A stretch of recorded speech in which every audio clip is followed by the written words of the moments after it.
Good morning and welcome to the first meeting of the Constitution Europe External Affairs and Culture Committee in 2025. We've received apologies from Keith Brown and substitute today is Jackie Dunbar, MSP, and Jackie has already attended committee, so no declarations today. Our first and only agenda item today is to take evidence as part of our budget scrutiny on the culture spending portfolio for 2025-26. This follows on from the committee's pre-budget scrutiny last year and the publication of the budget in December. Our first panel is with the culture sector stakeholders, and we are joined this morning by Anne Lydon, Director General of the National Galleries of Scotland, Adrian Turpin, Creative and Strategic Director of Wigton Festival Company, and Fiona Sturgeon-Shea, Chief Executive Officer of the Federation of Scottish Theatre and Chair of Culture Counts.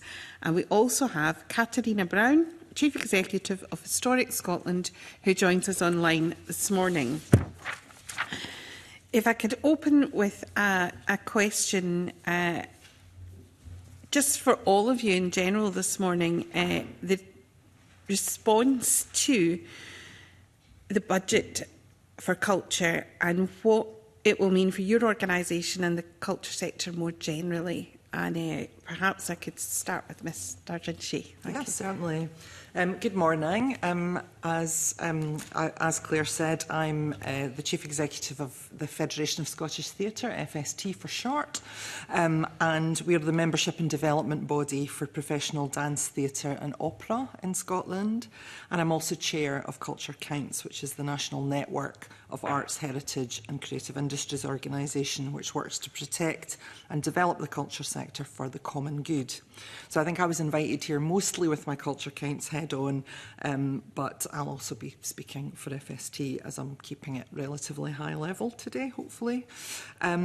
So yes, I think the certainly FST and Culture Counts warmly welcome the Scottish Government's commitment to increase investment in culture as proposed in the budget.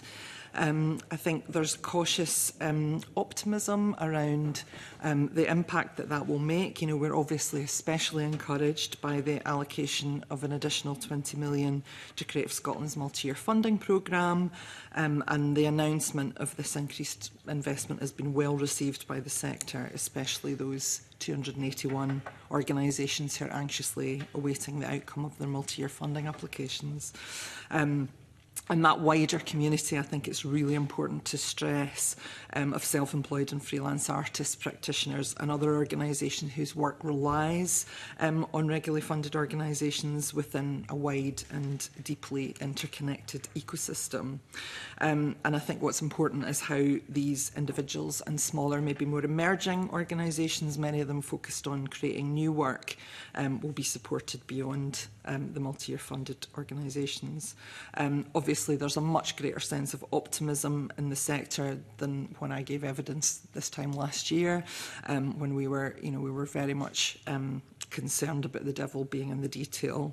You know, we're still potentially in that situation, as much as we're not in the dire straits that we felt we might be. But applications currently at this final stage of Creative Scotland's application process is, only 62% of applicants by value will be funded. So there are obviously caveats to that very warm welcome of the increased funding, which obviously we are not ungrateful for. It's just considering all of the sector as a whole. We hear a strong message from our members and from the Culture Counts network that the great opportunity of the increased investment to increase the number of sustainably funded organisations in the sector, which will have knock-on effects in terms of fair work, ambition, collaboration and equity. So I've got obviously loads more to say, but I think I'll stop there and let my colleagues contribute to. Mr Turpin. Oh, thank you. Good morning, everybody. Yes, so I'd like to start really by expressing thanks and saying that we recognise that we've got a very challenging fiscal environment at the moment at a national level. We're all realistic about that, I think, across the sector.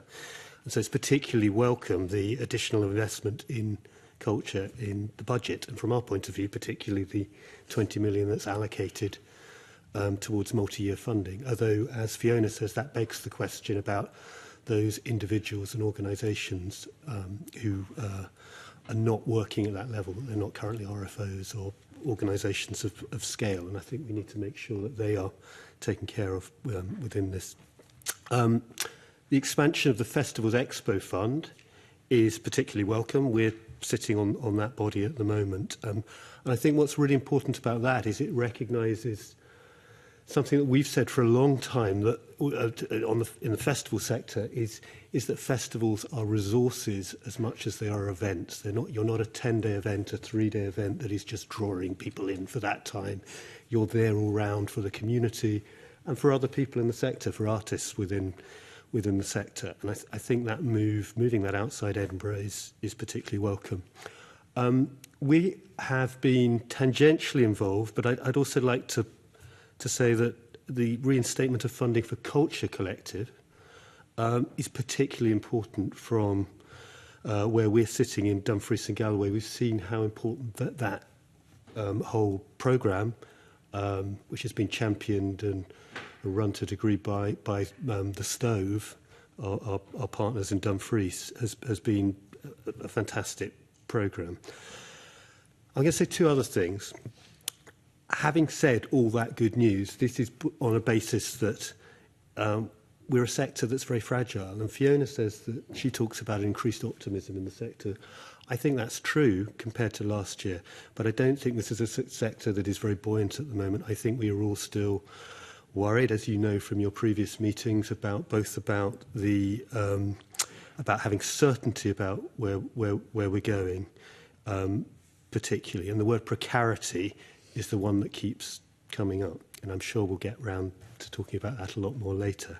And the last thing I want to say is that I note from the briefing notes that 58% of people employed in the arts in Scotland are based in Edinburgh and Glasgow, and I hope that one of the things that perhaps I'm here to do today is to talk about some of these issues from a perspective coming from outside Central Belt, as well as representing the perspective of smaller RFOs. We are one of, I think we're the second smallest RFO by funding in Scotland at the moment.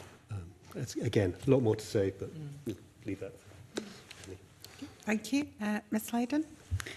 Thank you, Convener, and thank you, Committee, for the opportunity to appear before you again and speak to these matters. I'll answer the question about the sector, the wider sector first, and then I'll come to NGS.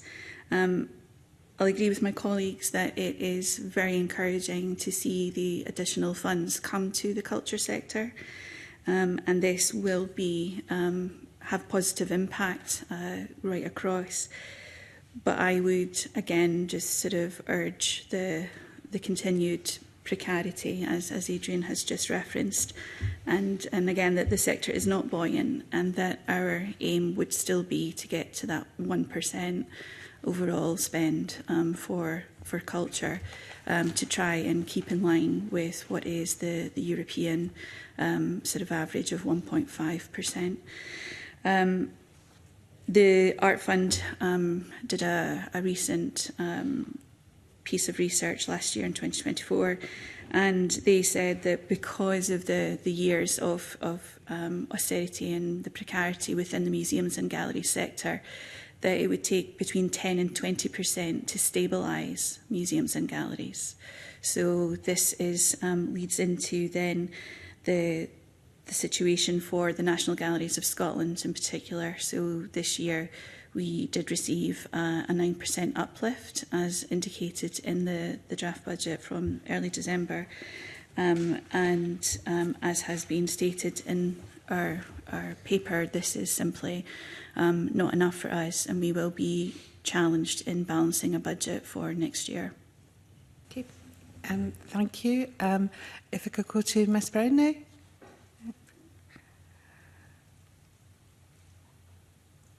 Morning, everyone. Hope you can hear me well. Thank you for inviting me this morning. And apologies for dialing in. I am protecting you all from the flu as I fight it off. I've been in post as Chief Exec of HES for just over 3 months, so this is my first committee here. But whilst I'm new to HES, I'm not new to the sector. And my 30-year background is one that covers private, public and charity sectors. So if you'll allow me, I'd like to bring a slightly different approach and hopefully a fresh perspective here. I won't repeat the views made in our submission, but I'll bring some other observations. And I'll try not to cough. Historic Environment Scotland sits outside the arts and culture budget. Specifically, it has a unique set of responsibilities within the wider cultural sector. And I'd just like to kind of recap the 4 areas that it covers, because the economies and the sectors that we try and fund are very broad and go way beyond the remit of these, but there is considerable overlap. So just briefly, the 4 kind of pillars of stewardship. We care for over 330 places of national importance, and within that, collections and archives. And we work closely with other bodies within the cultural sector on that. We are a donor ourselves and contribute over £13.5 million a year to over 300 other bodies, charitable, public and private as well, and they are nationwide. We are the regulator as well, so another specific arm, as you may well know, the listing, designations and scheduled monuments, and there are rules that we ourselves must follow independently. And we also have a final role as advisor and a skills body. So people come to us for advice on many fronts, from climate change to heritage skills and learning. So we balance all of that. And whilst we have this unique combination of responsibilities, we do have a unique approach to managing our budget. HES will not benefit from the 100 million to arts and culture. Its budget, I'll cover HES first and then I'll go to the sector if I may. HES' own operating budget is 146 million. And that's what it takes to pay its staff and run these properties and deliver these regulatory services.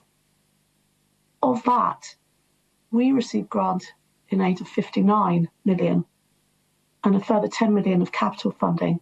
So we must raise the balance of over 70 million, which is over half our funding, and we do that through various commercial activities.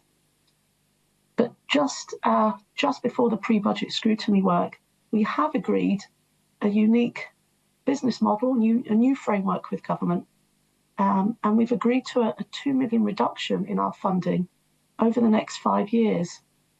So a 10 million reduction in that funding by year 5. So we are challenged anyway to make those savings, and we'll have a plan, but we are facing, like my colleagues have said, a very precarious environment and a very volatile sector, both economically and internally within Scotland. So there is lots to say. I won't say it all now, but we naturally welcome the additional funding considerably. My message on the wider sector is we are very closely integrated and connected. And the visitors and the people that enjoy Historic Environment Scotland's activities also come to museums and galleries. So we can't be seen in isolation. It's a complicated solution. And I would encourage, whilst I welcome the funding, I would encourage greater alignment of our strategies and to look at funding more holistically across the sector and beyond the wider creative arts section. So I'll pause there, and no doubt we'll talk more on some of these points. Thank you. Thank you to you all for your opening statements, but also for the written evidence that we received, which was very helpful. I'm going to open up to questions from committee, and I'll bring in Mr Stewart first. Thank you, and thank you this morning for your attendance and your comments so far. You've all touched on the challenges that we have as a sector. And you also know your own opportunities that you're trying to develop. But there are probably 3 or 4 main areas that you have to contend with on a day-to-day basis. And these are the ability to ensure that people still attend your events and your venues and support you. You've got to manage the fabric of your buildings, and they are very difficult at the present time to maintain and sustain. And you also have the staff costs and the pay awards that are going to be managed by you to ensure that you can maintain and retain the staff you have. So with all of those round about you, it makes it extremely difficult for you to continue to progress without having one of these areas or all of these areas having to be reduced in some shape, way or form to ensure that you can manage to balance the books you have. And the sector itself has continued to show real prospects, but it's a step forward and then 2 steps back. And I commend all of you for what you're doing within your own organisations to try and weather that storm and manage that decline in some locations. But there are real difficulties now that you are at the same cliff edge that we talked about in reports we've talked about in the past. And the money is beneficial, but it's not going to solve the problem, and it's not going to save some of the institutions that you have and some of the organisations that you support and individuals you work with. So my question to each of you today is how do you see we as a parliament and as a government, as a committee, we've attempted in the past to try and force agendas, and we have, to ensure that the sector is given the opportunity and is given the status that it needs.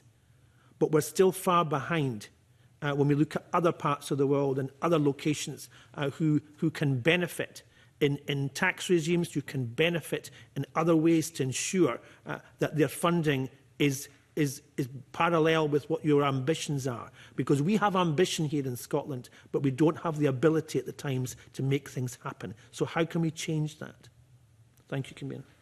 Right, thank you. Do you want to direct your question? Sorry. I don't mind. Whoever wants to jump in first. Don't be shy. No, okay, I'll start with you, Fiona. I'll just work through that. Why not? I probably won't say that much on it specifically, because I think there are people actually delivering on the ground that would answer it better. But I suppose just to say thank you for your understanding and your summary. And I think, rereading the report from last year, I think those 3 focus areas, and particularly I think the long-term one. And I know we'll get on to the review question shortly, but I do think that the kind of the providing more certainty, a long-term strategy, exactly what Katerina said around greater alignment across the sector, and a really sophisticated understanding. And I've always been very impressed that this committee does listen, and the information that comes from this committee very much does that. And I suppose it's kind of how then that translates into action. But I suppose I'll pass on to my colleagues to answer it more granularly, I suppose. I mean, I think for us, we're still in a position, we're talking about building for the future, but you're actually in a position of rebuilding still from COVID. Our audiences are still below those in 2019. I think that's something that's, I understand from Creative Scotland that they didn't seem to think there was any specific research on this. There was in the early days after COVID, but rural audiences have been slower to return. Certainly for us, where I think it's fair to say book festivals have a slightly older demographic, that there was a thing happened, something broke. The habit broke about coming. For some people it was specifically fears about health, but for some people it was just they got older, they didn't want to drive at night, they didn't. At that time, we weren't replacing those audiences. So we're still really fighting to get those back. And of course, that is a financial drag because we're not getting their money in at the box office. At the same time, where we are in D&G, we've got, a second lowest median wage per region in Scotland. I never think of us as I don't say we're not a community arts organisation. We are an arts organisation with very strong roots in our community. And it means that we care deeply about accessibility for people across that community, whether that's free ticketing, whether it's creating free events, whether it's creating things that bring the whole community in. Those are not things that make you money. And you can't raise, you know, if somebody said to me, well, you know, why don't you've got one of these big names at a big tent? You know, you're only charging 12 quid to go and see that. Why don't you charge 17 quid? Why don't you charge 20 quid? Well, because we want this to be part of an event that a large chunk of the community can come to. So some of the things that you and we in the sector want from the arts, so we want accessibility, we want to care about climate, we want to care about equality, diversity and inclusion. These are all things that cost. And those have been pressures as well. They've been pressures in time, in us managing that. Same with Fair Work. Fair Work is you know, we were a real living wage employer before it became, you know, compulsory for RFOs. Fair Work is a good thing in principle. I think we're all agreed on that around this table.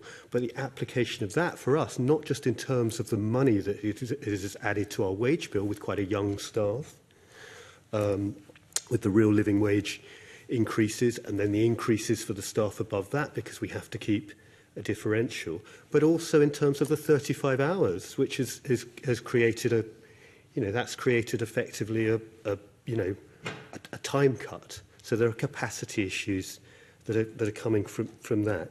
So I think those are some of the issues we're dealing with. And the last thing I'll say is cutting to solutions. We're not going to sit here today and give you new solutions because we've seen all the committees that have come before, and we have a culture strategy, and we have a culture strategy, specifically action plan. And I know it's quite young in terms of the action plan. I think we were back to what this time 2023 that was updated.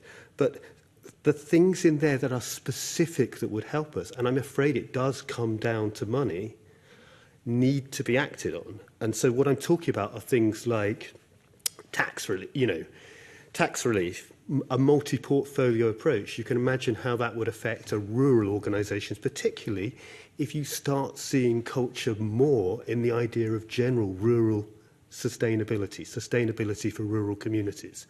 That's something we could benefit from. Percentage for the arts. Yeah, I don't know, national endowment, whatever it is, it needs that big solution, and that needs to be driven from on top because, I mean, obviously, you know, we're a minnow at Wigtown in this. We're not going to be able to drive that change. But even the larger organisations, the national collections, Historic Environment Scotland, they're not necessarily on their own going to be able to drive that change. That needs to really come from concerted government effort and will to make it happen. Thank you. Thank you for the question and for understanding what it is that we are facing. As accountable officer for NGS, this is very, very serious concerns that I have for the organisation. We are already looking at how we future-proof the organisation, and internally we're having discussions about how we get to 2050. So we're setting ourselves a 25-year target at the moment. So this all comes down to what you've outlined: attendance, managing the fabric of our building and our staff costs. And I would just reiterate what Adrian has touched on, which is government ministers have choices. It all comes down to the choices that are made. And we are sort of left with the allocation and the funding that is given. And again, just to reiterate, it is very much welcome that there is this additional funding coming to culture. But quite simply, it's too little too late. And that's why we still find ourselves in this precarity. We at NGS are working very hard. All of our programmes, all of our offer does not come from government money. It's from our self-generated income. So 93% of our grant and aid goes towards our pay award, our staff costs, and those are as a result of government policies. So we are talking about the 35-hour working week, we are talking about the pay award, we are talking about the national insurance contribution from employers. So this very much totals up, and for us specifically at NGS, our 9% uplift, that resulted in 1.75 million. But the costs for all of those staff costs, including progression, is 1.75 million. So it's for us, this is why we are finding ourselves in a deficit position, because meanwhile our costs, as will be experienced throughout the sector, whether it's utilities or rates, tax, whatever, those have all grown exponentially in the last few years. And I would also, to add from what has been said, I don't think it's that we're still recovering from COVID. I think we're recovering from before COVID. There still has not been adequate funding year on year coming in. So where it's very much welcome that there's money going towards Creative Scotland, because they were sort of a point of needing that assurance and that investment. They are not alone. We all need that. And so if there's one thing then to ask of ministers, you know, looking at Creative Scotland's multi-year funding, is that a commitment or an assurance that can be given to other organisations? That would help remove some of the precarity, where we would know what we were working with, how we could plan accordingly, and how we could manage our funds over multiple years. So I say again, it comes back to the ministers. At the National Collections, we are responsible for those collections on behalf of the ministers for the people of Scotland. So we are acting out on the wishes of the ministers. It's for, you know, for you to decide. Thank you. Katrina? Thank you. It's good to hear that the problems identified are the right ones in terms of staff costs and caring for our properties. But I don't believe we should focus on those as the solutions. For a successful, vibrant sector and economy, it's never been achieved through cost cutting. Any organisation needs investment to grow, and this seemingly race to the bottom of cutting our costs to the bone, it won't help anyone. So I've got two observations on this, one for organisations and one more broader sectoral economy observation. So in terms of specific organisations, we are quite hamstrung by a very rigid workforce. We can only add to the workforce and we can only add to the costs. Within the sector, that's not how a private sector works and thrives. So we are challenged with these very, very high fixed costs, hampered further by 35-hour week, and we're facing additional costs through national insurance and potential higher pay awards. So that's choking all of us. We do apply Fair Work and encourage, career development and paths, but the bottom line is we need to find ways of having a more flexible workforce within the sector and allowing people to move around and not be so rigid. That would be the first observation. I would review all our organisations. HES merged with the Royal Commission for Ancient Museums in Scotland and saved money. Two organisations came together. Under public sector reform, I think we should consider where we overlap and where we could potentially come together across the country in different parts of our organisations. I'm too new to offer recommendations, but there's certainly possible fragmentation that we could streamline. But more widely than organisational level, Scotland has the potential to be, it already is world famous, but it could be world leading in more ways. 2 million people come to Edinburgh, 1 million of those come to our castle, and many more to the museums and galleries nearby that are under threat. And we struggle to find money to invest in ourselves. I would like to see greater promotion of Brand Scotland generally, and more widely. I know that is a drive now. More of that would help all of us. I think we need to grow our income streams and support these rising costs. Some of them are inevitable. Contractors and supplies, etc. We're facing pricing and utilities that are out of our control. But a race to reduce costs has a limit. Wherever possible, we need to use technology and other commercial innovative solutions to grow our income and help each other do the same, whether it's through philanthropy, national, international streams. So I would take a much broader look at attracting investment in, and we should work together to do that. We do some of that very well, but I think the future is in trying to reduce the taxes where possible and attract investment in, rather than push people out. It is an observation I would make. Thank you, convener. Thank you. Mr. Maher, do you want to follow up? I think my question would follow on quite nicely with that. And good morning, panel. I think you've already said that the increase in national insurance contributions are going to have a knock-on effect. Of course, it's not just the increase of the contributions themselves; it's the lowering of the threshold by, I think, nearly half. Can I ask what the cost implications are going to be to your budgets on this? Do you know what they are going to be just now?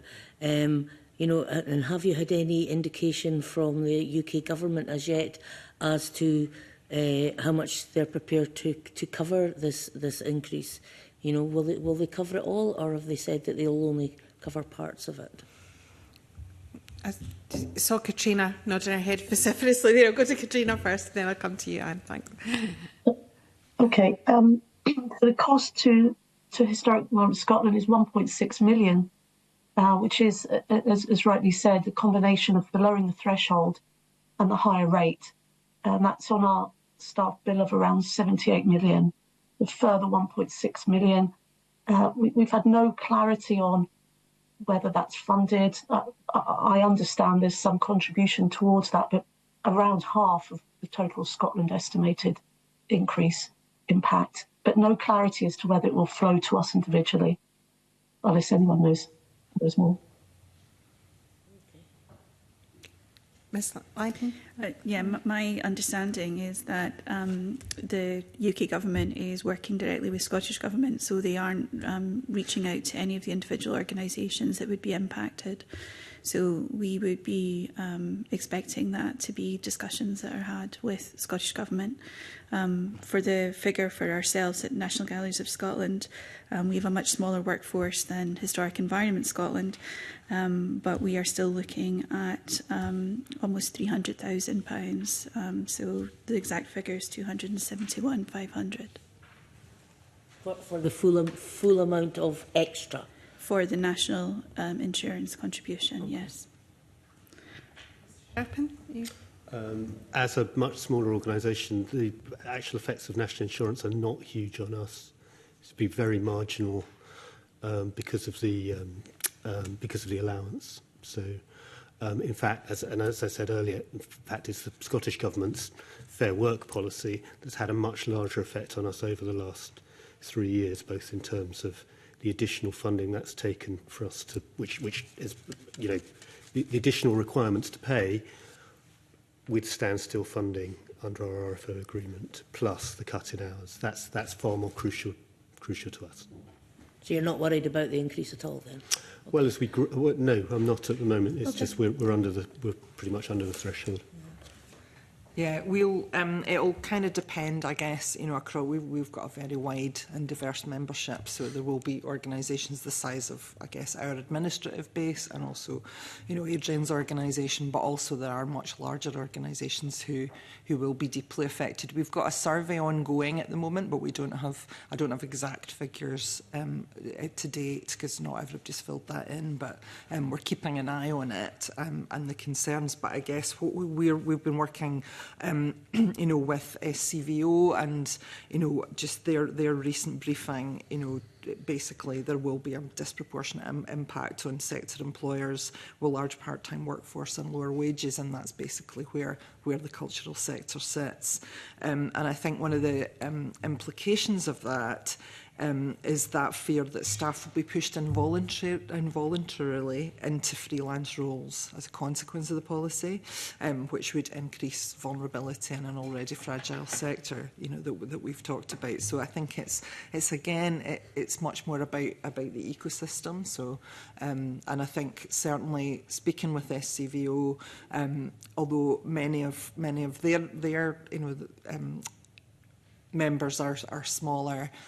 There are also very, very large charities involved. So I think the whole sector is kind of behind and would want to stand shoulder to shoulder with the Scottish Government and COSLA and SCVO in trying to persuade the UK Government around these efforts to influence Westminster in subsidising this.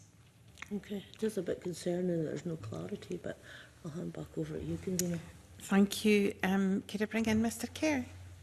Let me just stay on that subject for a moment, because quite rightly we're focusing on this increase in tax on jobs.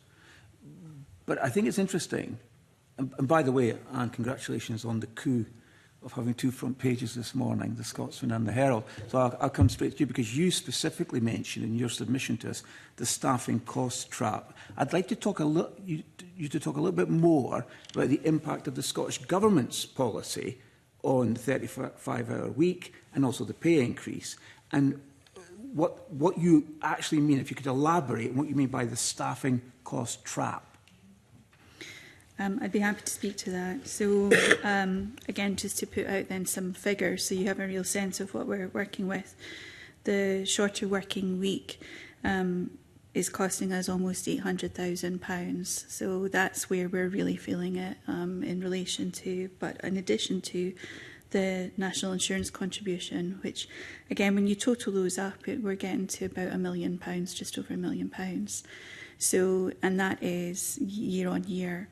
And as we said, the costs are increasing elsewhere. So it's just putting additional strain on what we're doing.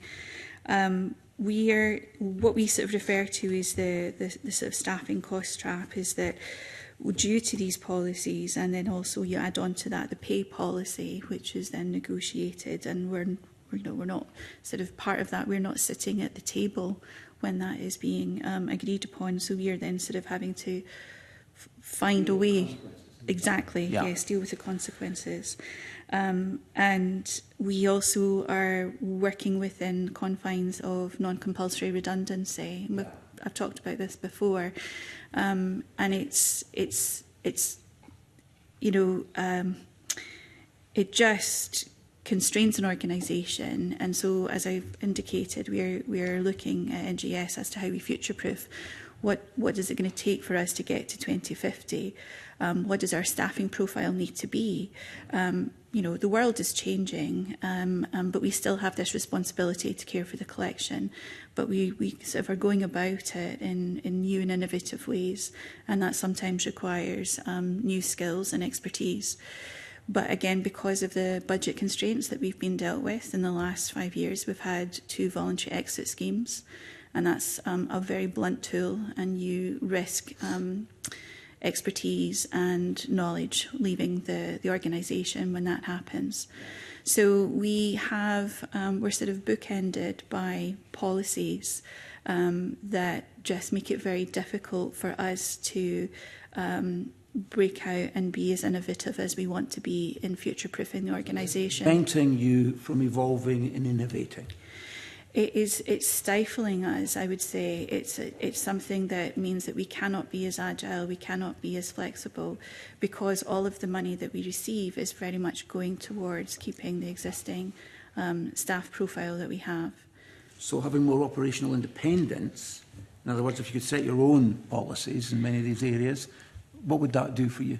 Well, this is something that we're looking into. I mean, we're actively, as part of public sector reform, one of our sort of projects that we're looking at is entirely that, looking at our operations and how we can be more efficient and maximise, and how we can,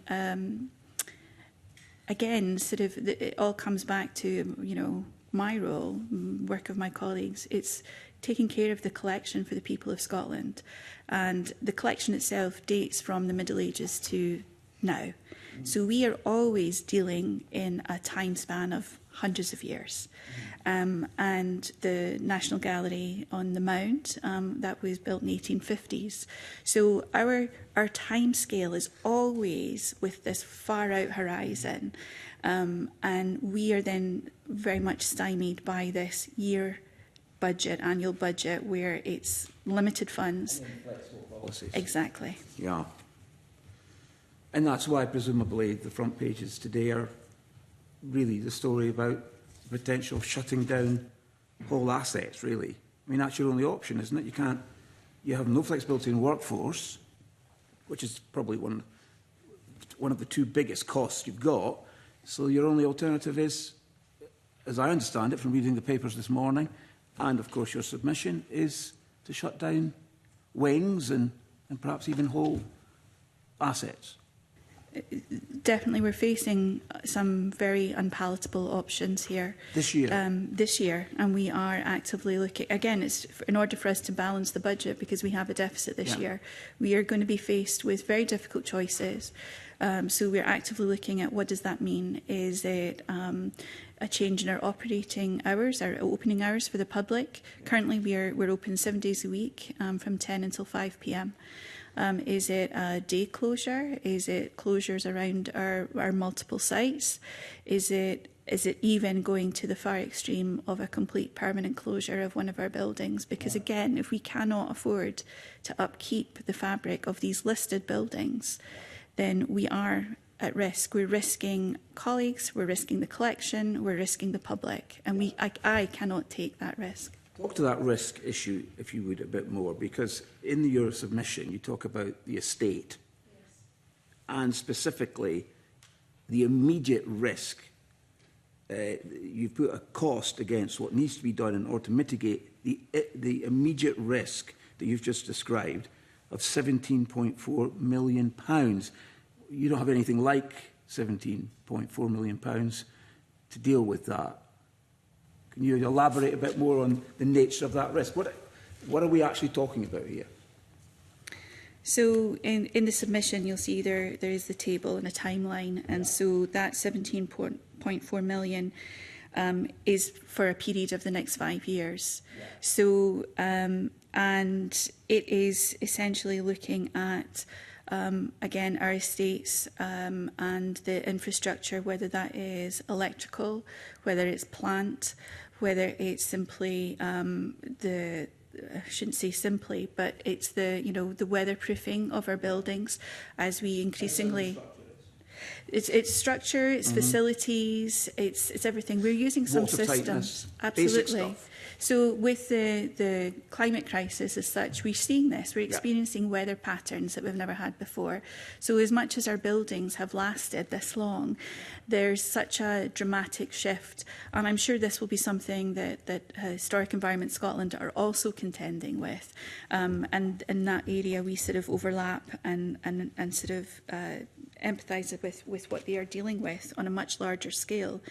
But we need that investment, and there hasn't been the investment over time. So I guess my appeal, and this is why I assume it was picked up from our evidence submission and why it featured on the media today, is because it really is at a crisis point. I'm here today telling you that something needs to be done. There has to be an intervention. Now. Within the next 0 to 5 years. Yeah. So that's a pretty strong submission from you in terms of the current offer, in terms of the proposed budget. You're not going to be able to operate as you are. Something's going to have to give. And that will damage Scotland, the brand that we were hearing about earlier, won't it? Well, absolutely. This is the collection that belongs to the people of Scotland. So that's what's at risk. It's that collection that belongs to them. Now, saying that, we have mitigations that we're putting forward in place. The Artworks project is a solution that will help with this. It will ensure the safety of the collection. It will also be future-proofed for the continuing climate crisis. It's a passive house building. It has added value. It's not just a storage facility. It's working with the community. It's working with the nation. It's working internationally. So it absolutely fits within Brand Scotland. But it also achieves some of the key targets of this administration: eradicating child poverty, widening access. It's also very much within this realm. And I've spoken about this before, and I'd be keen to sort of speak a bit more today, that engaging with art is a health behaviour. If you're looking at the challenges that are facing Scotland in the years to come, whether that is obesity, dementia, short lifespans, evidence is coming out in tenfold to prove that engaging with art, going to visit an art gallery for 30 minutes once a month has been shown to extend lifespan by 10 years. 10 years. So this is the area we're in. It's not just that art is a luxury. Art is essential to our thriving, surviving culture. Mm-hmm. Well, that's very clear. I think you've spelled it out rather clearly, very clearly for the committee. I'd like to turn to Katerina, because I'm a little confused about this new business model whereby you surrender some of your budget from the Scottish taxpayer in order to exist on a more commercial footing, is what I understand this plan to be. But when I read your submission to the committee, I don't know if you're in a fit position to do that as an organisation reading this.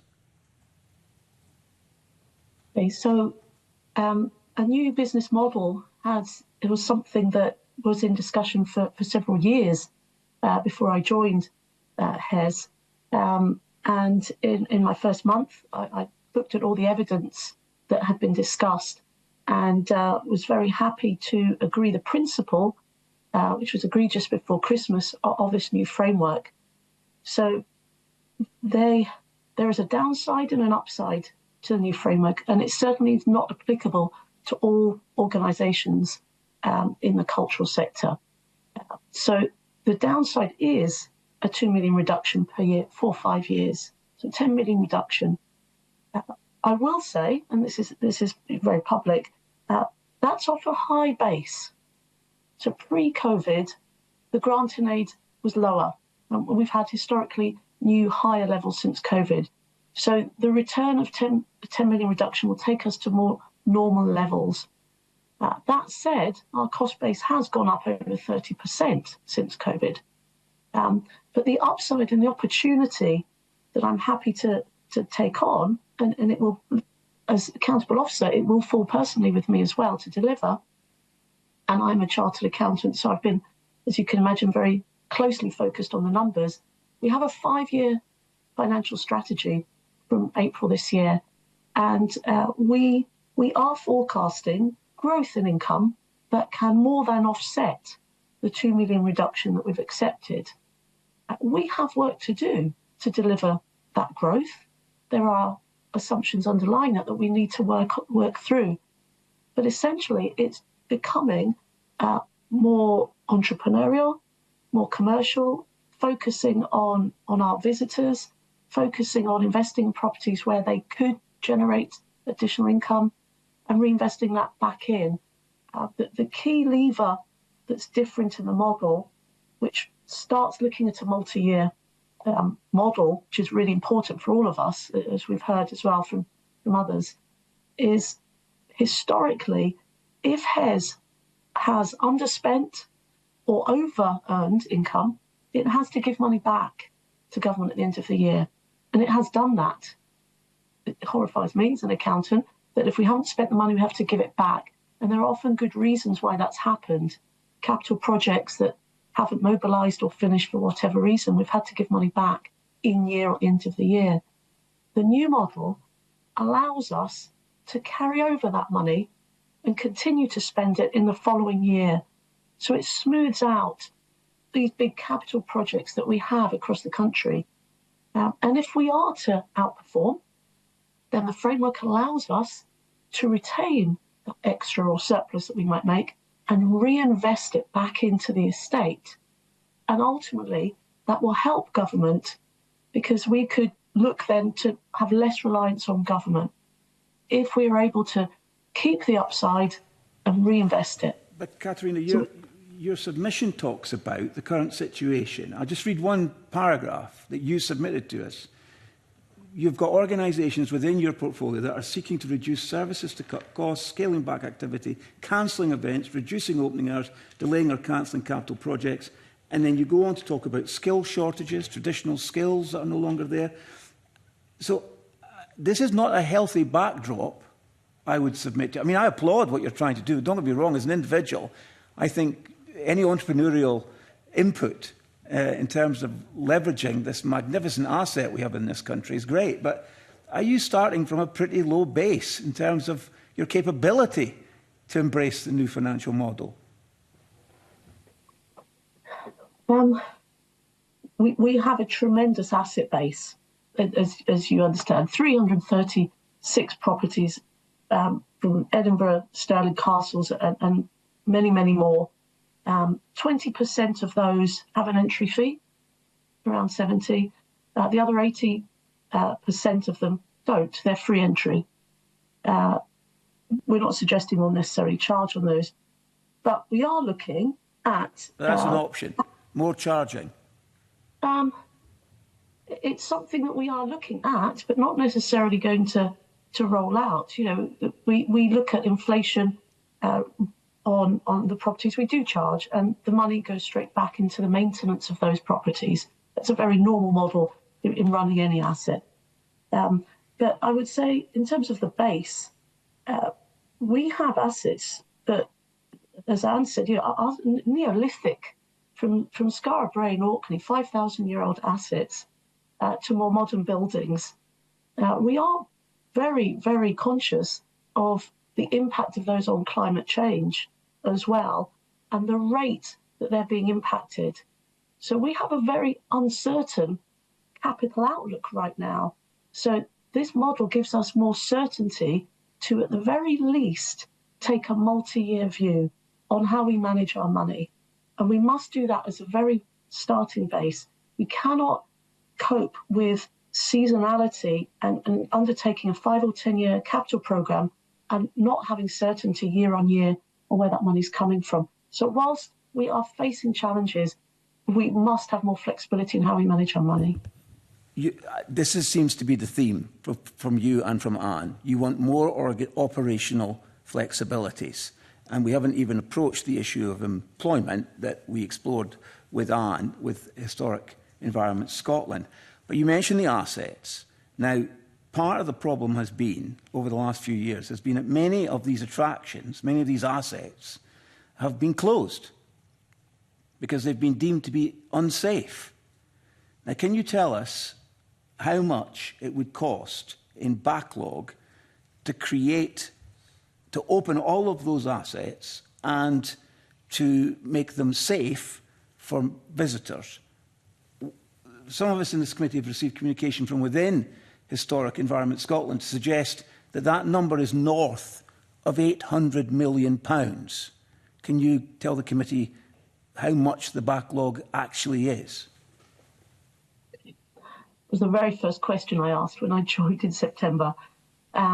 We have, there are two issues. There was a more emergency issue that's very publicised to do with high-level masonry, which required us to close some properties in the last 2 years due to emergency work.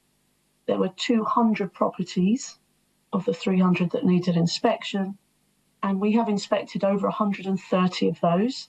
We've spent around £3.7 million on that immediate work. Those and there are 70 left of the 200. We'll aim to finish the last 70 by March next year. So that will then have all those 200 inspected.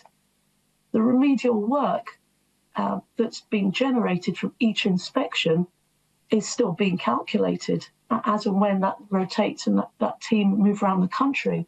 Some work is being done on the ground as well as the team there, and other work will need to be planned and scheduled in accordance with our budgets over the next few years. So we don't have a full cost of all of it yet because we haven't surveyed them all. I could not stand behind any random number that you may have. I certainly can't. What we are doing is also doing a very much a larger piece of work on our properties and care strategy to identify which ones we prioritise when we do that. When will the work of the inspections be complete? Do you have a date, a deadline by which you will have a number? So March 2026, we expect the programme will end there, and we're 2/3 of the way through. And do you have a running total of how much you estimate it would cost to bring all of these properties up to the standard that we would all like to see them at? I couldn't give you that number at this stage. No, I can tell you how much we've spent so far, which is just under 4 million. But is it not something that you could send to the committee subsequent to this hearing, so that we get an idea of the scale of the challenge you're facing? Quite an analysis of what's able to be estimated at the moment, and I think it'll be ongoing, but obviously any ongoing information to the committee would be helpful. Very conscious of time. We do have a second panel today, so I could ask for concise questions and answers, please, but I didn't know if anyone else wanted to respond to Mr Kerr on his questions so far. Different question for Adrian, if I might quickly ask it. Quickly. And I'm conscious of the fact that Angus Robertson spoke up and spoke out, and I think quite rightly, about the risks of the withdrawal of corporate sponsorship to the arts in Scotland, and that posed, in his words, an existential risk to the arts and culture sector. I mean, you've experienced this firsthand. How much of a risk is it to the viability of our arts, particularly our festivals? I think it's a huge risk at the moment. I mean, for us, we've been protected this year so far because, as it happened, the Baillie Gifford money went into our budget earlier in the year before the storm kicked off. And also because certain individuals and certain organisations and members of the publishing community have come in on a one-year basis, or rather on a one-off basis, to say, well, we recognise you may have issues with this. Here is a small amount of money to help solve that. Trusts and foundations as well. But there is no, at the moment, there appears to be no long-term replacement. And the worry is, I mean, obviously for us, the worry is that we have before we do, I mean, we're waiting for our hopefully we will be successful in the multi-year process. But the first 30, if we get more money out of that, we will get £35,000. We have £35,000 that we need to cover. So we're already in a position where we've had to cut activity. This is the first year I've been with the festival company for 18 years now. This is the first year that we've made anyone redundant on the basis for financial reasons. This is clearly a problem.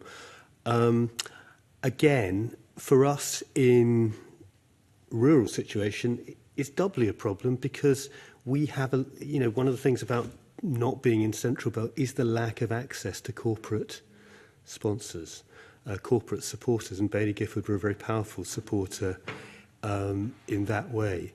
So again, I come back to the point that I made earlier, that where we need to look at this is a high-level solution, where we're looking at how money that is out there can be channeled across the sector, rather than to those who have the most immediate access to individuals who have deep pockets, or organisations that have, or businesses that have deep pockets. But I do think it remains to be seen. But I know, anecdotally from talking to friends who work in the business world, I think there is an increasing kind of fear about putting themselves out there and putting their organisations out there.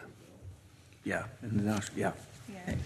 If I may, I just would like to say that it's still very much ongoing. It's still an issue that the National Galleries of Scotland are facing in terms of critical pushback and protest around our continued involvement with Baillie Gifford. And also, you know, just to point out again, you'll see from our submission, and I think this comes from Museums Galleries Scotland, only 1.3% of funding within the sector for museums and galleries is from corporate sources. So even within the major cities, it's still a very rare thing to come upon. So it is something that very much impacts the whole of the culture sector around this sort of type of philanthropy and corporate support. That's a very important element, and it's now perishing, as it were, on the vine. We could go on all day. Neil? Thanks, Convener. Good morning, panel. Yesterday, the Deputy First Minister announced a review of national performance framework and looking again at indicators and outcomes. Currently, the national outcome for culture is we are creative and our vibrant and diverse cultures are expressed and widely enjoyed. And the national performance framework includes 4 indicators under culture. These are attendance at cultural events or places of culture, participation in a cultural activity, growth in the arts, culture and creative economy, and people working in arts, culture and creative industries. In the context of the budget and also that announcement yesterday, do you believe that the outcome and the indicators are broadly right? And I wanted to get your initial thoughts on, do any of these need changed, and does anything that's not included need to be included in the indicators and outcomes in culture? I wonder if I could ask a supplementary just on that, because you've all talked about that cross-portfolio work that needs to be done, and we're constantly talking about well-being, and you mentioned the Stove Network, which was a fantastic example of well-being work being done in a community, Adrian. So we talk and talk and talk about this, but it's just a general, do you see any progress in those areas? And while it's a huge question that Neil's asked, it's one we will return to as a committee, but if you just maybe give your current view of what the indicators, if the National Performance Framework has influenced the outcomes for your organisations and whether you've used them, because we are tight for time, so if we could have short answers, that would be helpful. Thank you.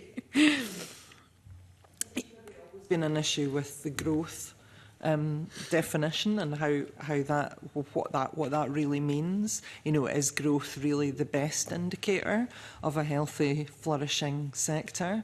And you know, one of the things around I know you're speaking to Creative Scotland shortly. I think what's come up very pertinently from the sector is, you know, the temptation to spread the jam really thinly, and really that just puts us kind of back, and the metric of like more organisations being funded as the successful metric. And I think that really puts us back to standstill funding again, and I think we need to really caution and really hope that Creative Scotland will, you know, make sensible decisions around what that means. So I suppose that would be one of my issues, without, you know, having had a great deal of time to analyse what that means, because also does it consider things like COVID? You know, we would have had a year where we would have had terrible attendance participation for no reason other than an international pandemic. I'd like to echo, firstly, what Fiona said about growth. And I note that at a previous written submission, I think the Cabinet Secretary talked specifically about multi-year funding, I believe, and said that he wished to see, or the government wished to see, as many organisations funded as possible. And while we all want our colleagues to have jobs, we all want the sector to create employment. I do worry that is a recipe for slow private failure rather than quick public failure, and that actually, you know, we're going to end up with a sector that carries on being strategically, structurally fragile. You know, the two things in answer to Mr. Bibby's question, in terms of the performance framework, the two things that I would perhaps, I mean, it's a slightly difficult question, but I'd perhaps push up the agenda. One is well-being, and I feel like we've spoken for years about health and well-being, and mentioned it earlier, and its relationship to the arts. And it is, to some extent, it's the kind of great white whale for all of us, you know, because we're thinking, how can we tap into this?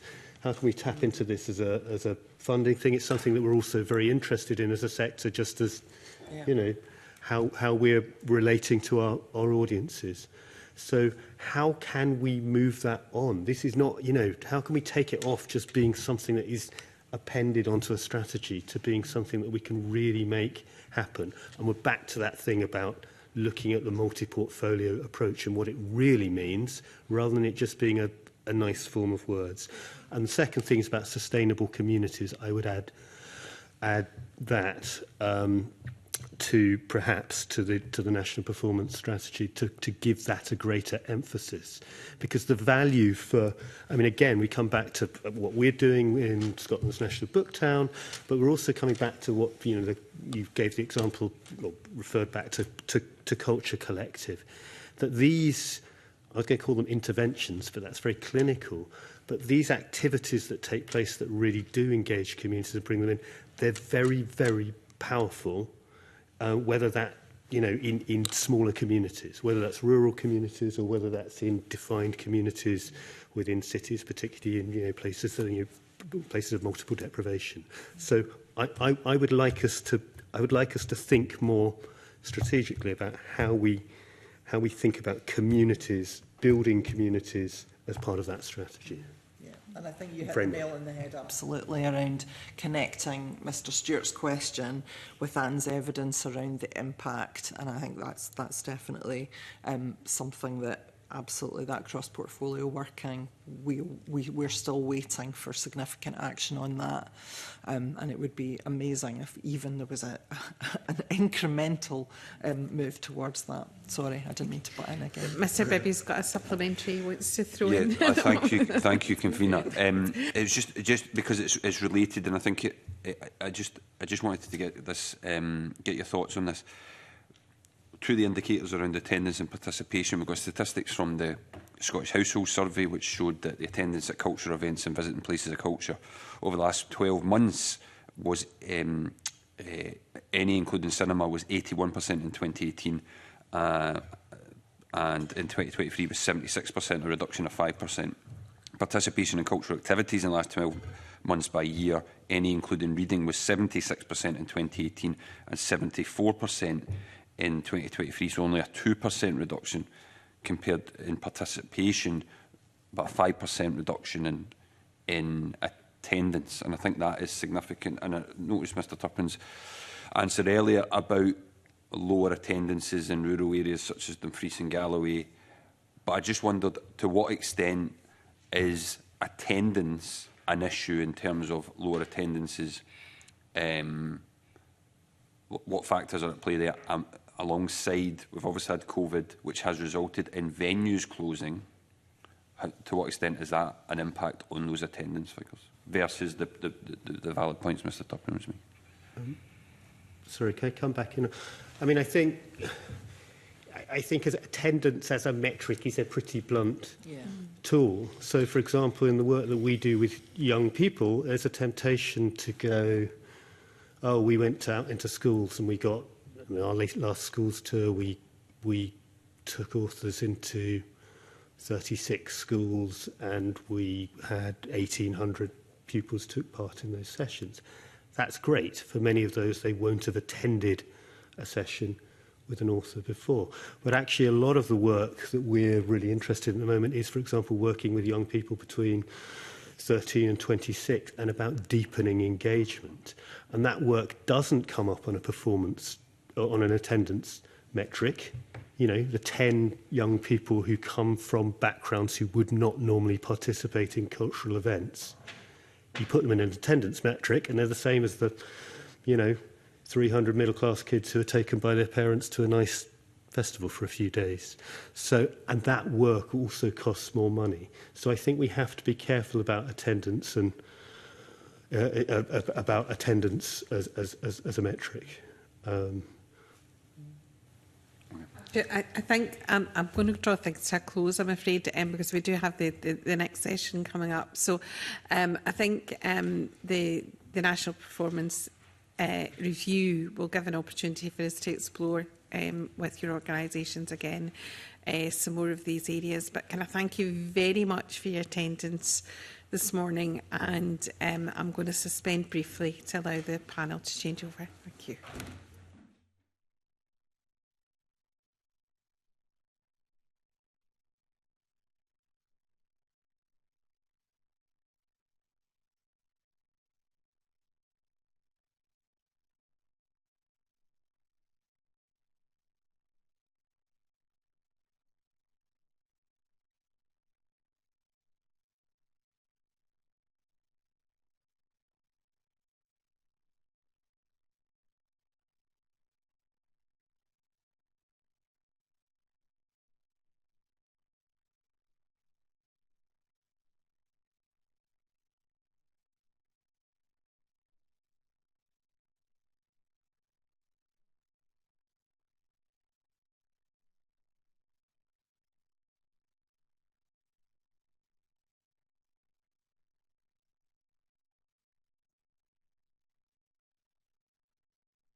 Welcome back to the meeting of the Constitution Europe External Affairs and Culture Committee.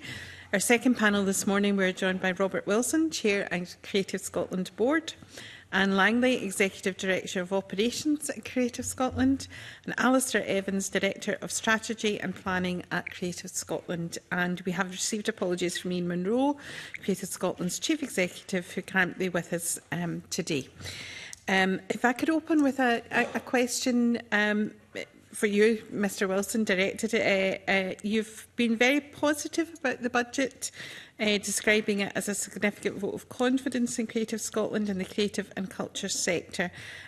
Could you give us a bit more detail on why you have what appears to be optimism about it? Thank you.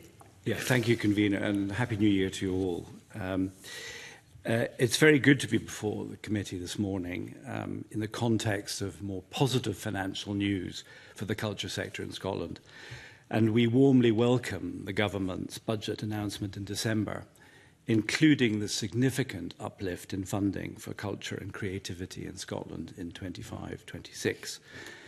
We can confirm that Creative Scotland's grant and aid budget from the Scottish Government in 25-26 is now £89 million, which is up from 66.5 in the previous year. And this is further supplemented by the 32 million that we received from the National Lottery as one of their major distributors. Importantly, and included in this, is an additional 20 million specifically for supporting the multi-year funding programme. There's 3 million extra for the Expo Festival support, an additional 2 million for Screen Scotland's Production Growth Fund, a further 300,000 for the Youth Music Initiative, YMI, and a further 4 million for the Culture Collective Initiative, all of which is hugely welcomed. This budget, coupled with the government's aim to provide a further additional 20 million for multi-year funding in the following year, 26-27, which the Cabinet Secretary confirmed in a recent letter to this committee, means that we will have at least £54 million for the multi-year funding programme in 25-26 and £74 million in 26-27. This means that we will be able to support more cultural organisations on a multi-year basis than previously anticipated. However, we still have important decisions to make, and we will be announcing the outcome of the multi-year funding at the end of this month. What is clear that we are seeing the fruits of a great deal of effort from the Cabinet Secretary, from government officials, Creative Scotland staff, and the public campaigning by people and organisations across Scotland and further afield. We all know the benefits that creativity can deliver in terms of employment, health and well-being, education and learning, and making all our lives richer. And we also know that the cultural economy delivers in terms of supporting jobs and the not insignificant 5.6 billion it contributes to Scotland's overall economy. This additional funding will help that to continue and to grow with increased stability and certainty for the sector, all of which is reflected in this positive commitment from the Scottish Government. This is particularly welcome given the extreme challenges that the cultural sector has faced over the past few years. If I may, Convener, could I just turn to Alistair to give you the context and comparisons of awards here compared with other of the British, the UK nations? Good morning. Morning, yes, just to give some context, we very much recognise the difficult fiscal environment that we are in. DCMS budget line, as announced in the UK government budget last year, is up 2.6%. Arts Council England are working year on year with a 2% increase in their budget, and Arts Council Wales slightly higher, 3.6%, and 4.5% in Ireland. Now, clearly, the comparison is just 1 year, and these figures do fluctuate, but Creative Scotland's budget allocation for next year would represent a 34% uplift across Creative Scotland's budget. And so that is, as Robert says, hugely welcome to see a commitment at a time of such pressure on public finances, and it does give Creative Scotland and the sector confidence that the Scottish Government is prioritising their support for culture. Thank you. I'm going to move to questions from the committee. I'll bring in Mr Stewart first. Thank you, Convener. Good morning. There's no doubt that a battle has been won in progressing the funding process for this, but maybe the war on culture and the whole process still continues as to what we want to try and achieve to ensure that we keep ourselves at that status and the level of participation. And as you've indicated this morning, that will be a sigh of relief to many of the, I think we've got 285 applicants who are at the next stage of looking at where funding comes from.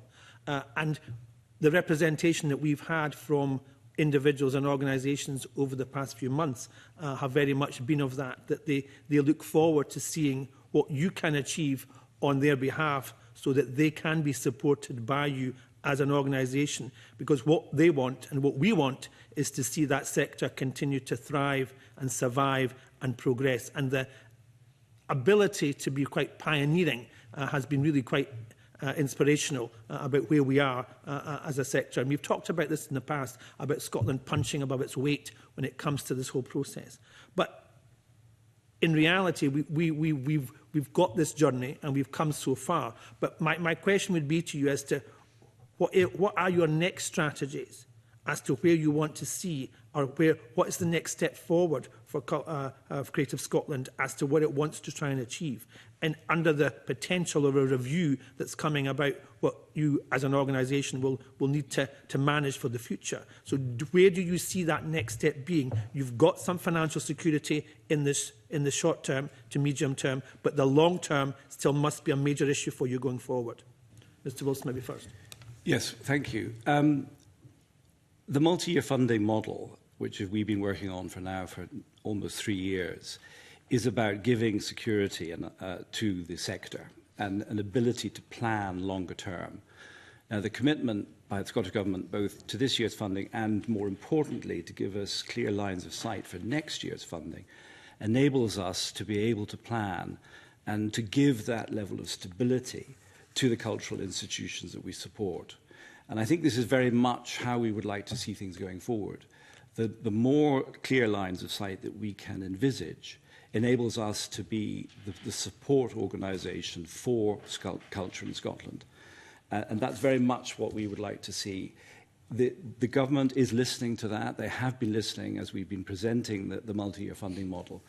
We are quite unique in the fact this is the only sector that has adopted a multi-year funding model, but it is incredibly important for the basis of what I just outlined, that the security, this ability for organisations to plan over the longer term. As you all know, cultural organisations will be planning their programmes, their initiatives for many, many months in advance. So having that ability and that security is of enormous comfort to them. Unless there's anything you want to add to that. I think if I can add in terms of our strategy, which has been in place since 2021, there are elements of that organisations and the sector have been able to move on, but perhaps not at speed. And being able to settle the multi-year outcome positively will allow us to move forward on areas like fair work and environment, which we see a lot of ambition in the sector on, but obviously have costs attached to them. So that's perhaps the next horizon for the sector, to look at those areas. Beyond that, we know that capital is something that's coming back into focus, a period without a dedicated capital fund, so that the cultural estate and specifically the net zero readiness of the cultural estate is something that we are starting to look at in some depth, and we have research underway on that and a partnership with the Scottish Futures Trust to begin that, what will be a considerable task to understand and respond to those net zero targets. Within all of that envelope, you still have the maintenance and the fabric of the buildings to manage. You still have, as I asked at the last session, the costs when it comes to pay awards, and then ensuring that you get people to attend and support the cultural activities that you have to ensure that that continues to bring forward revenue and finances and support mechanisms to manage that. But there are huge clouds of potential difficulty when you touch on all of those as to what can be achieved financially in, as I say, in that medium to short term period.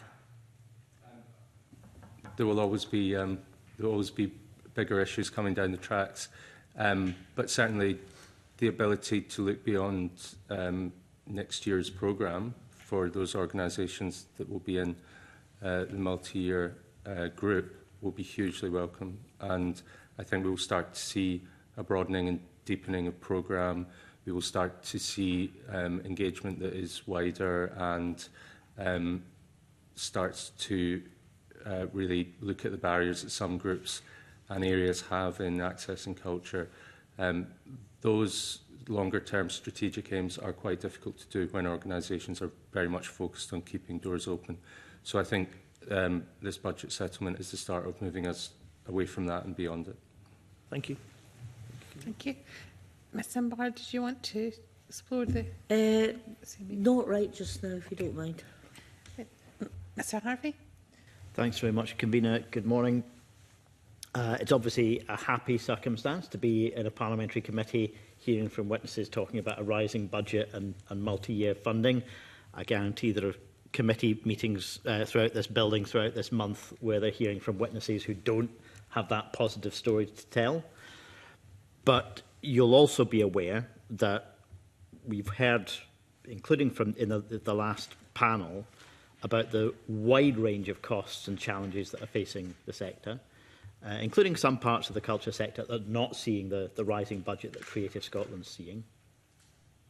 We've heard about workforce costs, employer costs. We've heard about net zero, both operationally and a cultural response that people want from the creative sector about the climate emergency. We've heard about the transition toward fair work, and I would hope, we heard some people asking for more flexibility. I would hope nobody wants to see the sector go further in the wrong direction on fair work and see the kind of abusive and exploitative practices that are endemic in the private sector becoming more of a problem in the culture sector. But achieving fair work in a sector with lots of freelance and casual and short-term employment is a real challenge. As well as issues around accessibility, which itself has many dimensions, and just the need to try and regrow audiences.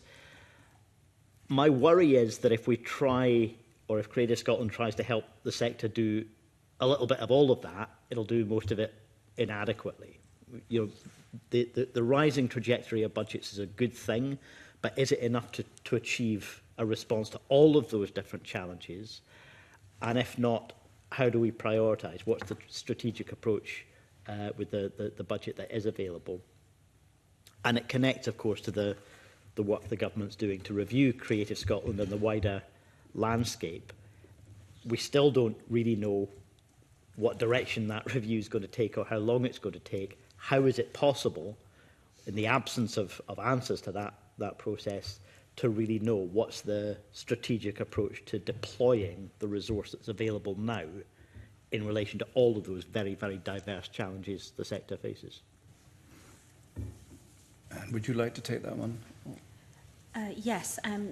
So there are a number of key priorities that we need to make progress on, and I think in establishing the order of priority, we've done that to a great extent in setting the strategic priorities that Creative Scotland works to: Fair Work, EDI, international, and sustainability and environment, climate emergency, and they underpin all of our funding decisions.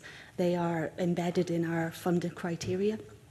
So those are our strategic priorities, and those are what we use as the guiding principles for us to make our funding decisions. In terms of the review, the Scottish Government review, the Scottish Government have very helpfully been clear that this is a review of purpose, not process. So it's very helpful for us to understand that. Obviously, we don't know the scope, the detailed scope of the review yet, and we are looking forward to the chair being appointed and us being able to engage with that actively and leaning into that, because it does present an opportunity to us to enhance the work of all of us that support the sector in the context of the 100 million additional funds that are expected to come. One of the things in terms of how the review might impact our work that has been very helpful again is that the Scottish Government have been very clear that it shouldn't impact our business as usual and that it shouldn't impact on decisions that we're taking now. So very helpfully, for example, our multi-year decision-making process continues. And that is extremely helpful to us in terms of understanding that we can continue as we are, with confidence, with the strategic priorities that we have and the funding programmes that we have in place. Of course, when it comes to thinking about medium and long-term strategic projects, it will be important that we understand the outcomes of that review to help inform those. So there are a couple of examples of that might be, we have been intending to complete a target operating model review to ensure that our operating model remains as efficient and effective as possible in delivering our priorities. The Scottish Government review looking at purpose means that it would be very helpful to us to understand the outcomes of that, so that that can also inform a target operating model review. We will slow that down, and we may pause that slightly until we have the outcomes of the Scottish Government review. And likewise, we've talked before, I think, about our open access funds, and that they are quite an important part of our overall funding framework. We've talked about the ambition to review and refresh and renew those. Again, that is a piece of work that is likely to benefit from having the outcome of the Scottish Government review before we progress and finalise that. So again, those are the sorts of medium to long-term strategic things that we would seek to wait for the outcomes of the review for. But in the main, our business as usual, continuing to push ahead on our strategic priorities will continue. At a practical level, though, as you're looking to use this increased financial resource that you've got and disperse that throughout the sector and support the funding of work, you've talked about the strategic priorities like sustainability, fair work, internationalisation and so on. But you're doing that at a time when the organisations you're funding are also dealing with their employer costs. They're also dealing with the need to address accessibility and the new challenges around trying to regrow audiences post the last few years of chaos. So in what way can you have confidence that the allocation of funds that supports more work on those strategic priorities doesn't end up getting swallowed up by those increased costs that organisations face and then not achieve what you're looking to achieve through that? I think again, and Alistair may want to come in on this as well, but I think again the multi-year funding piece has been the whole process is underpinned by those strategic priorities. So all of the plans that have been put forward to us address those strategic priorities. All of the applications that organisations have made talk about their plans to use the funds that they are awarded to further those strategic priorities. And as Alistair said, simply the fact of providing a 3-year funding horizon for organisations enables them to make some of those strategic investments. So I think that alone really helps. In for a second and say, I think I get how that applies to some of the bigger organisations that know that they have an ongoing relationship. I'm not sure it cuts it for smaller organisations or indeed for freelancers or for people who are applying for individual bits of project work through Creative Scotland. They're not in a position of being able to make those kind of plans, but they are facing increased costs, whether that's for the staff that they're employing, whether that's for their energy costs and other costs that have risen. Interaction between having a multi-year funding programme and the effect that has on our other funds. Alistair, I don't know if you wanted to come in on that one. Yeah, maybe if I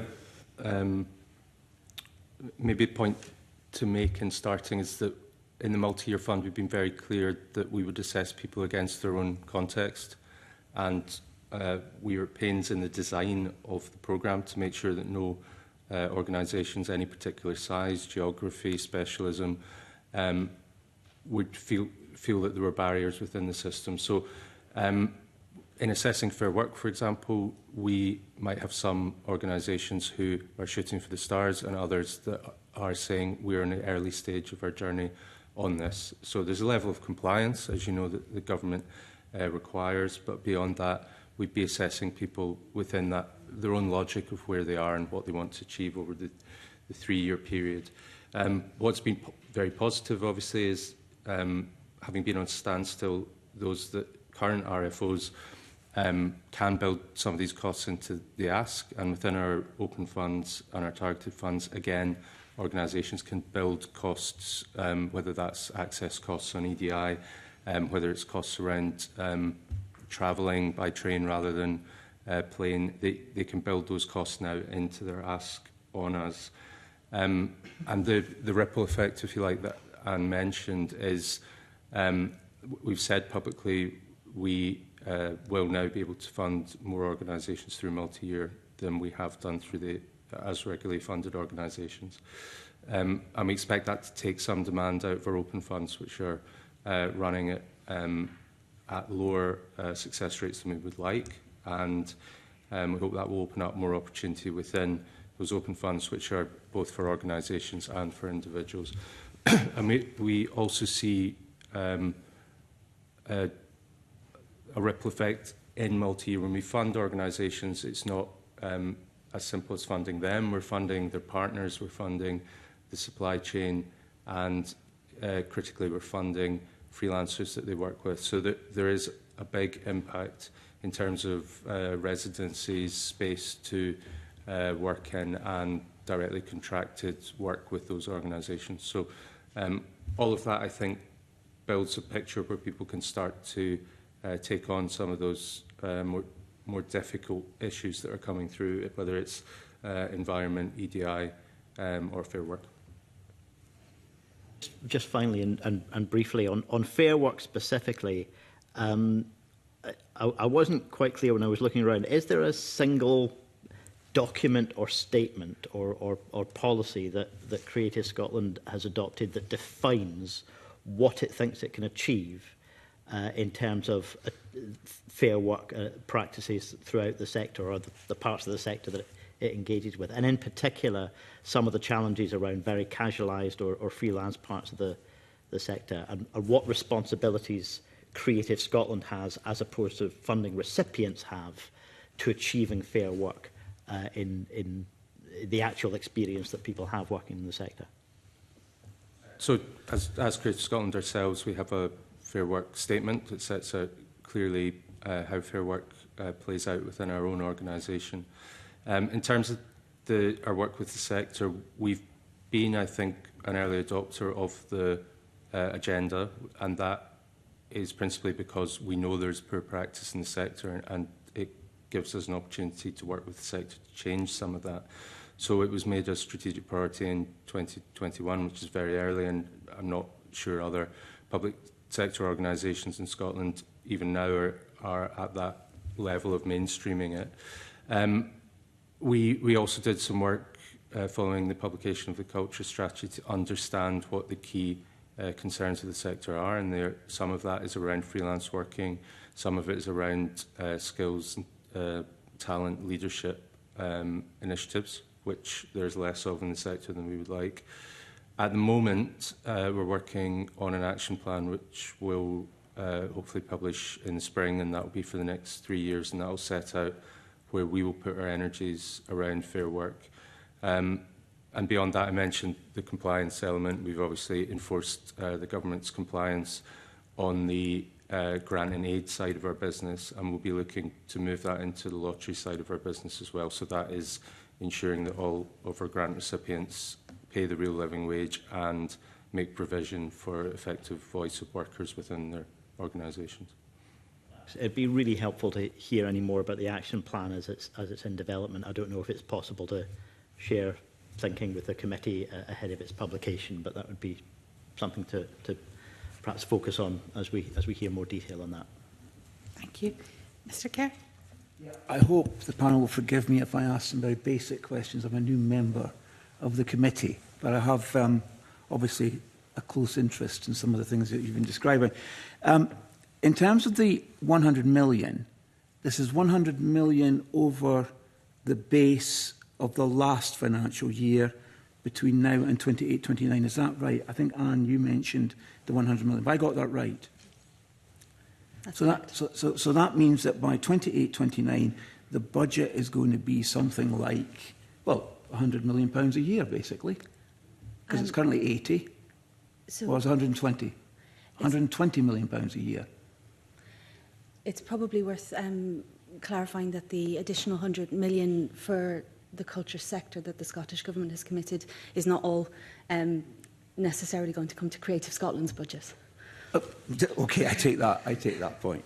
But it's nevertheless a huge amount of public money. It's a lot of taxpayer money at a time when local authorities are closing public libraries. So you'll understand that members of the Scottish Parliament will have a very keen interest in scrutiny, in terms of scrutiny, as to how this money is spent. Now, you mentioned, and I'm coming back to you, Anne, you mentioned very deliberately that this review was not going to be about process, but purpose. But from my understanding of what the committee's recommendations to the Scottish Government were, particularly in the light of the shambles of the pornography movie that you commissioned for £80,000, was that the committee had asked the Scottish Government that the review would consider effective governance and transparency. I presumed, in my reading, that that was the governance and transparency of Creative Scotland. Is that, to your understanding, not now in scope? Our understanding of the review is that it is primarily focused on the support to the culture sector and is focused on the purpose of the Creative Scotland element of that is focused on Creative Scotland's purpose and not on how you operate. Correct. I find that incredibly disappointing. It's worth saying that the chair for the review has not yet been announced, and they will be working on this. But the Scottish Government have led you to believe that the remit of the chair and the review will not include the operation of Creative Scotland. As I said, I think our understanding is that the focus will be on the purpose of Creative Robert's Scotland. looking at me very intently. I'm going to come to you. Well, just the point of this review is for the whole of the cultural sector, of which Creative Scotland is a part, a large part.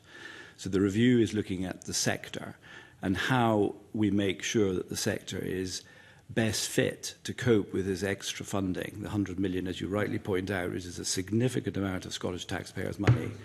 And it needs to make sure that the entire cultural sector is match fit to be able to cope with that extreme generosity by Scottish Government, of which, Creative Scotland is a very large part of that. So the process, as Anne rightly points out, we haven't yet known what who the chair will be, or the exact scope of this review. Right. But we have been informed that it is about the purpose of Creative Scotland and how we best serve the cultural sectors that we represent. How were you informed of that? Because, as I say, I'm new, but this seems like a change from what we've heard in the Chamber and what I've understood from my reading of the work of this committee. How were you informed that this is going to be about purpose across the sector and not apparently the process by which Creative Scotland operates? Well, we've had many discussions, obviously, with the Cabinet Secretary and indeed with the government officials. And this is the discussions that we have been understood, has been presented to us. There is a caveat, is the chair, who is going to be independent, is going to be independent both of government and of the cultural sector, including Creative Scotland. So we aren't absolutely sure of the guidelines that the new chair, once appointed, will outline. The Cabinet Secretary is going to give a remit.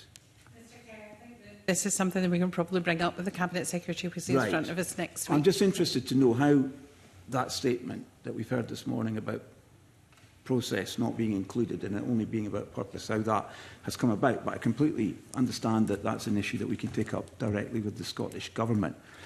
I'm interested, though, as you can probably already tell, with Creative Scotland's internal processes, because clearly last year threw up, well, the one example I've already quoted in terms of the 85, I think it was £85,000 that was given to the production of what was going to be a porn movie. Present issues in this way. Well, no, that's the fact. Those are the facts. I mean, if I'm not going to be allowed to mention facts in a committee of this Parliament, then we're... Mr Kerr, it's just that we did do a considerable amount of work on that at the time. I know you weren't a member of the committee at that time, but just a reminder that it's just about the budget scrutiny going forward. Yeah. Sorry, Convener, if I might explain the rationale of my question. I'm interested in how Creative Scotland uses all the taxpayer money it gets, and I'm anxious to find out from the panel what they learned from the shambles that that brought this issue to a head last spring. And because I think it is relevant. I'm conscious that we do have to finish at 11:30 to allow people to get to general questions, and I think that's maybe a bit ambitious to cover that in the next 40 minutes. So if you can maybe focus the question, that would be helpful. If I can focus the question to this then. What lessons were learned from last year about how you operate as Creative Scotland in terms of the use of taxpayers' money? What did you do differently after the hiatus that we had last spring, which I'm not misrepresenting because everyone knows, it's in the public domain, the money was used to make... No, it was discussed extensively, Patrick Harvey, in the Chamber of the Scottish Parliament, so I don't think I'm saying anything that hasn't... Know as well that we have had correspondence back from Creative Scotland with regards to that issue. Yes, but my question, Convener, is about internal processes and procedures. Now, I come from a private sector background, and I am very interested, as a number of other members of the committee do, and I'm really interested to know what was learned in terms of internal controls with the expenditure of Scottish taxpayers' money. Absolutely, and you need to know that. And can I turn to Anne was specifically charged with looking into great detail. There was a huge amount of time and effort put in by Creative Scotland, as you would expect, to try and resolve and learn from this experience. Thank you, Robert. A very, very quick recap. The issue that arose with RAIN, when we conducted our review of that, identified that the application, the award, the subsequent funding withdrawal and recoupment of the funds were all done in line with due process and policies and application of our legal terms in our contracts. It is worth noting that Creative Scotland assesses many thousands of applications a year and makes thousands of awards a year. This was one award where it was made in line with process. The terms of that award were breached, and we took immediate and effective action to recoup the funds. I would... the internal controls. I'll just come on to that. Yeah. So we then, obviously, whenever an issue arises, we take every opportunity to learn lessons from that. There are always improvements that can be made to any process. I too come from a private sector background. And through our review, we identified a number of additional controls and measures that we could put in place to help to avoid that sort of thing happening again. That is all detailed in the detailed review that we provided to the committee. But some of the things, if it will help, we reduced the maximum award level that can be made to individuals. We also put in place an additional risk review and control and reporting mechanism, and an additional approval level for open fund awards. There are other measures as well, which you'll see in the report, but those are sort of the headline ones, mainly around risk control, risk management and approvals. So those have been baked into our processes now, and I would like to just reiterate, our existing governance processes kicked in and were effective in responding to the item. All right, thank you for that. let me stay with you then, Anne. In terms of the decision that was made in the autumn to close the open fund for individuals, which created a lot of interest in this Parliament and elsewhere, you've obviously learned lessons from that experience. You just discuss the rationale behind that decision and what lessons were learned as a result of what followed. Certainly. And again, in brief, I'm looking at the convener. I think Ian Munro explained some of this in quite some detail at the last committee meeting, but just for your benefit, that decision was taken on the basis that we allocated the funding for that as a mix this year. Very unusually, actually, there was going to be a mix of National Lottery and Scottish Government funds allocated to the Open Fund for Individuals. And as we progressed through the year, we had been having conversations with Scottish Government to alert them that we needed release of those funds in order to maintain the fund. The National Lottery element of those funds was coming to an end, was running out. And so we had calculated how much funding we needed and by when in order to be able to keep the fund open, in order to honour the applications that were being made. And we reached a point where we didn't have the certainty that the money was going to be released to us to continue with the fund. So we had to take it was a very difficult decision for us to take. We do not close funds lightly, and reopening them is also difficult. So we took that decision because we couldn't hold a fund open without knowing that we could honour that fund. So that's the basis of the decision. Final question, Convener, is what did that do in terms of the confidence and standing of Creative Scotland, both in terms of those who would be most likely to be the applicants, but also in terms of, you think, decision makers more broadly? Have you done any research since to find out how that affected people's perception of Creative Scotland? I mean, we're very aware that that was something that had a deep impact on people. Yes. I think we have been as clear as possible as to the reasons for the decision, and I think there is an understanding that we can't offer money that we don't have available to us. Damage was done to last year, damage was done to the reputation of Creative Scotland. Well, I think it was corrected quite quickly, and I think there was a genuine understanding that this was slightly beyond our control. And I think this goes back to the point of the subject today, is that we have got a budget commitment now from the government that enables us, as I said earlier, to have these clear lines of sight. And it's so important for us to have these clear lines of sight so that we can then support exactly the people you're talking about, Mr. Kerr. And that relationship between us and the sectors that we support is incredibly important. And I think that's the centre of your question. And we believe that we will have the reassurance, we will be able to give the sectors the reassurance that we can now with this clear understanding of the commitment from the Scottish Government, both in this year and also, very importantly, next year. Research on the standing of Creative Scotland with the different communities, but you do? We do a great deal. Is that publicly available? It's part of our annual review. Part of your annual review? Yeah. Okay, I'll have a look at that. Thank you. Thank you. Okay. Are there questions from other members for Creative Scotland? Nope.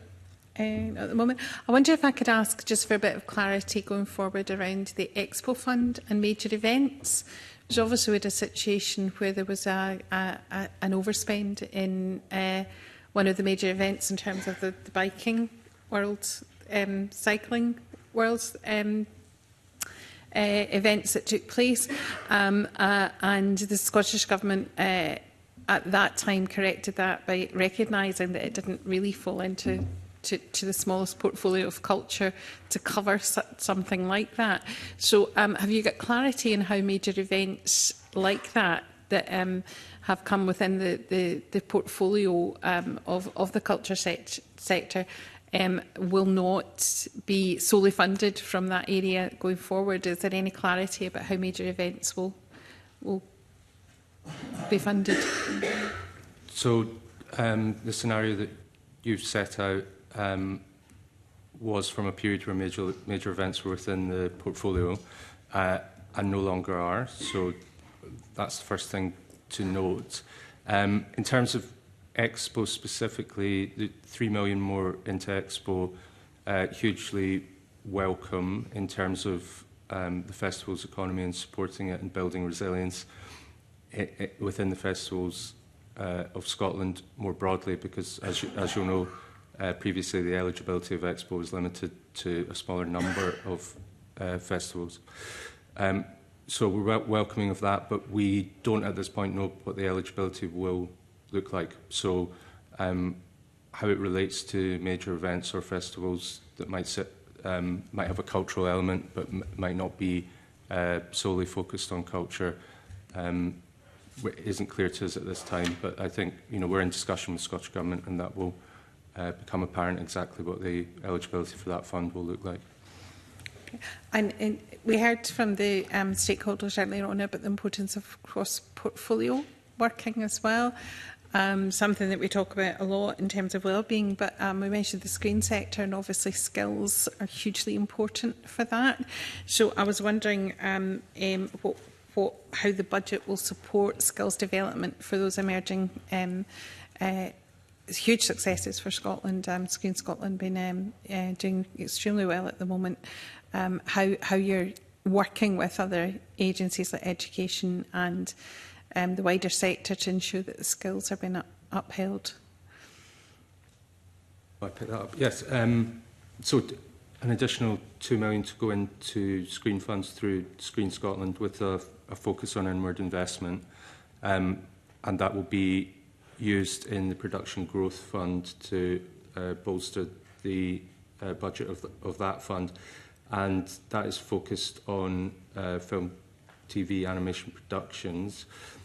So there's a very strong element, as you say, on skills development, talent development within Screen Scotland's own strategy, and these big productions bring all of that. So they bring the opportunity for Scottish-based talent in front of and behind the camera to be part of these productions and to flourish within them. So it's very welcome from a skills perspective.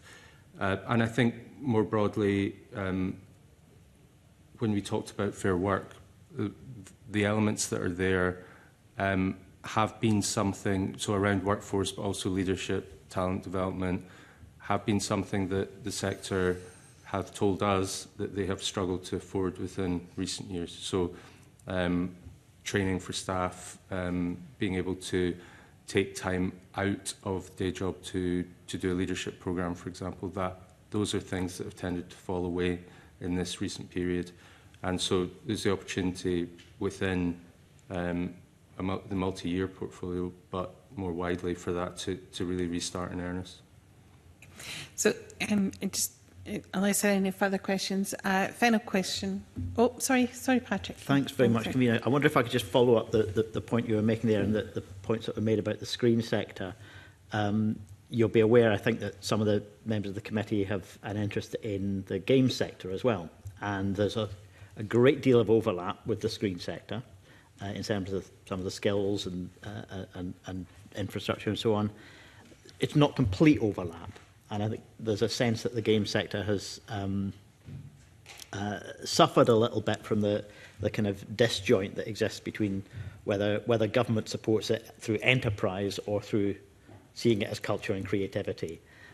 And there is an element of both. I wonder if there's any view emerging in Creative Scotland about, it does have a level of engagement with the game sector, but not at the level or with the degree of success that's been seen through Screen Scotland in relation to film and TV. I wonder if there's a view emerging about what the future direction should be there.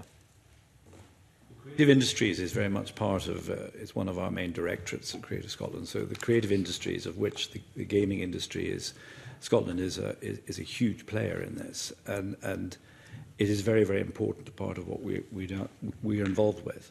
And it's an important, extremely important strategic element to what Creative Scotland. What we're discussing with government now is how do we have got mind of the strategy and driving it forward. but we do not have huge economic budgets relating to that. And this is a discussion that's ongoing, is how do we try and see if some of the... We need not just the wherewithal to strategically drive forward creative industries, but we need to have some financial resource behind it. I don't know if you want to go on a little further on that, Alistair.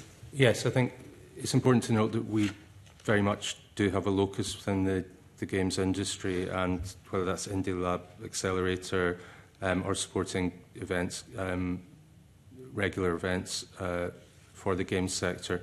But as Robert says, the creative industry's position is such that we would support individual projects on the basis of their public value. So that's essentially what we're looking for in the creative industry. So sometimes there will be projects that are brought to us, games, digital content, that very much meet those aspirations. We're not an economic development agency in the way that Scottish Enterprise, South Scotland Enterprise, Highlands and Islands Enterprise are. But we work very closely with them and in a very coordinated way to support the games industry. So that is how we approach it at the moment. It has, I mean, it's historically been an area where Scotland has a competitive advantage, an early adopter of games technology, and it has growth potential, as many other areas of the creative industries, particularly design, do as well. So it's a live conversation about how we might support those industries in a way that potentially goes beyond the public value rationale. Okay, thank you. Thank you. If I turn back for the last few years, I suppose the headline quote from the budget scrutiny has been about the perfect storm and the impact on the creative industries. And part of the remit of the committee has involved examining how we can encourage more confidence in the creative sector. So I would just ask for a final view on how you think confidence has changed in relation to where we were a few years ago. Well, thank you, Convener. I mean, I think it's important to point out that the sector has been on a standstill funding since 2018. And during that time, we've had COVID and a cost of living crisis. The real inflationary impact over that same period is about 29%. And yet these organisations are still on 2018 levels. So the importance of the Scottish Government's budget cannot be underestimated. And the 34% that Alistair outlined earlier shows that it is, in a sense, only bringing the levels back to where they currently are. However, we can't, that sounds a mealy-mouthed sort of comment, and I don't mean that at all, because the generosity of the government is creating an atmosphere within the cultural sector that there is a huge sigh of relief, that they're not going to have to close their doors, they're not going to have to let people go. They are now, as I said earlier, got some clear lines of sight. Creative Scotland will be working extremely hard over the next few weeks to clearly enunciate who and what are going to receive the level of funding that they wish for, and we hope it will be as wide as possible. But those who will be part of this process will have the security and the comfort that they will be able to see not only what they are going to achieve in 2025-26, but also what is likely to happen in 27. And that will, as I said right in my opening words, is an enormous comfort and will enable the sectors to be able to build. And I think it is not missed on anyone in this room the power of culture in Scotland. We punch way above our weight, and we have a very vibrant and impressive range of cultural organisations that we are lucky to call our own. And it would have been, if things had not changed in the way they have, we would have seen potentially a very bleak outlook. So again, we are enormously grateful to the Scottish Government's commitment to the 100 million extra for culture in Scotland.